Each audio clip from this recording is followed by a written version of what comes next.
సృష్టిలో కొన్ని కోట్ల ప్రాణులు ఉన్నాయి. అందులో చిన్నదాని నుంచి పెద్ద వరకు ఎన్నో రకాల ప్రాణులు.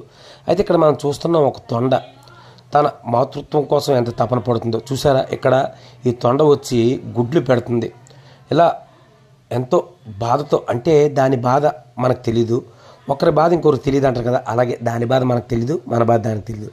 అటువంటి తొండ గుడ్లు పెడుతుంది. ఒక కన్నం చేసుకుంది, ఒక చోట వచ్చి కన్నం చేసుకొని అందులో గుడ్లు చూశారు కదా ఎలా వేస్తుందో.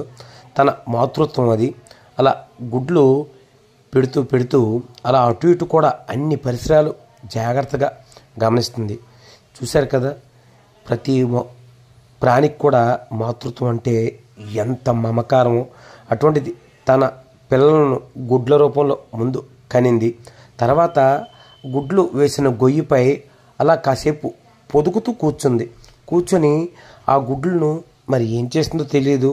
అలా తన నోరుతో అలా అటు ఇటు చేశాక చూడండి, చుట్టూ ఎవరున్నారో చూసుకొని ఎవరు లేరని నిర్ధారించుకున్నాక ఆ గుడ్లు వేసిన గొయ్యిని ఎలా కప్పుతుందో చూడండి.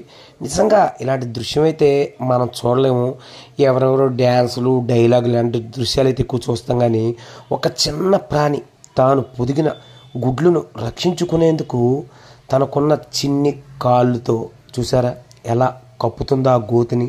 ఎవ్వరూ లేరని నిర్ధారించుకున్నాక ఆ గోతిని పూర్తిగా కప్పి దాన్ని ఎవరు ఐడెంటిఫై చేయకూడదని తిరిగి దాన్ని ఒక సాధారణమైన స్థలంలా మార్చేందుకు ఎంతగా తపన పడుతుందో. నిజంగా ఆ గుడ్లలో ఉన్న తన పిల్లలు బయటకు వచ్చే వరకు ఒక రకంగా వాటిని రక్షించుకునేందుకు అది చేస్తున్న ప్రయత్నం అయితే నిజంగా ఎంతో అభినందనీయం. దీన్ని ఒక వ్యక్తి ఎంతగానో నిరీక్షించి అది చేస్తున్న పనిని చాలా శ్రద్ధగా తన వీడియోలో బంధించాడు. నిజంగా ఇదొక అద్భుతమైన వీడియో అని చెప్పవచ్చు. తొండ గుడ్లు పెట్టడం, ఆ గుడ్లు పెట్టిన గోతిపై మట్టి కప్పడం, తిరిగి దాన్ని ఎవరు గుర్తించకుండా చేయడం